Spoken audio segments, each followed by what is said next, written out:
நண்பர்கள் அனைவருக்கும் இனிய வணக்கம்.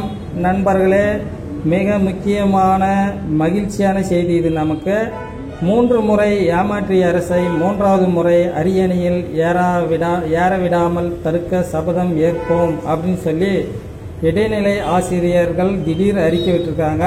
தேர்தல் நேரத்தில் இது அரசுக்கு நெருக்கடி தான், அதில் எந்த சந்தேகமெல்லாம் கிடையாது. கண்டிப்பாக, ஏன்னா டெட்டு பாஸ் பண்ணவங்கள 7 வருஷம் நல்ல சூப்பராக ஏமாத்தினாங்க.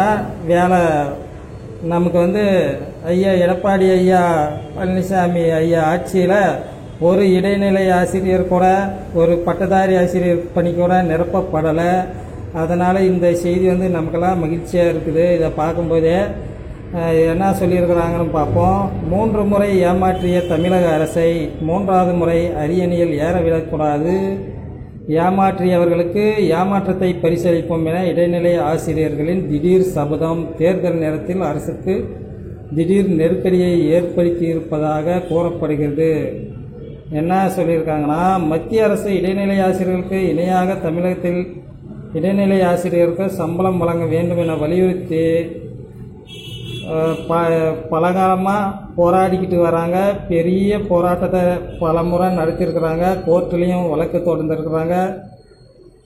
தேர்தல் நேரத்தில் கடந்த மாதத்தில் இவர்கள் சென்னையில் உண்ணாவிரத போராட்டத்திலையும் ஈடுபட்டாங்க. அப்போது இவர்களின் கோரிக்கையை அரசு நிறைவேற்றுன்னு சொல்லி வழக்கமாக சொல்கிறதே அமைச்சர் சொல்லியிருக்கிறாரு. என்ன அப்படின்னு கேட்டால், கல்வி அமைச்சர் தரப்பில் உறுதி தரப்பட்டதாக கூறப்படுகிறது. எல்லாத்துக்குமே அவர் உறுதி தான்.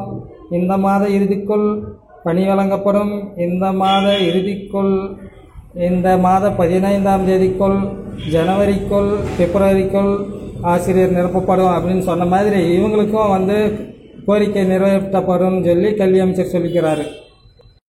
இவர்களும் நம்மளை போல காத்து கடந்து போராட்டத்தில் ஈடுபட்டு நொந்து கடைசியாக இப்படி ஒரு அறிக்கையை வெளியிட்டிருக்கிறாங்க. எனவே நண்பர்களே, இன்று திமுக தேர்தல் அறிக்கை இடம்பெறப் போகிறது வரும்னு நினைக்கிறேன். ஆசிரியர் நியமனம் பற்றி ஏதாவது இருந்தால் நன்றாக இருக்கும். தேர்தல் அறிக்கையில் தொடர்ந்து நம்ம சேனலை பாருங்கள். சப்ஸ்கிரைப் பண்ணாதவங்க சப்ஸ்கிரைப் பண்ணுங்கள், லைக் பண்ணுங்கள், தயவு செஞ்சு ஷேர் பண்ணுங்கள்.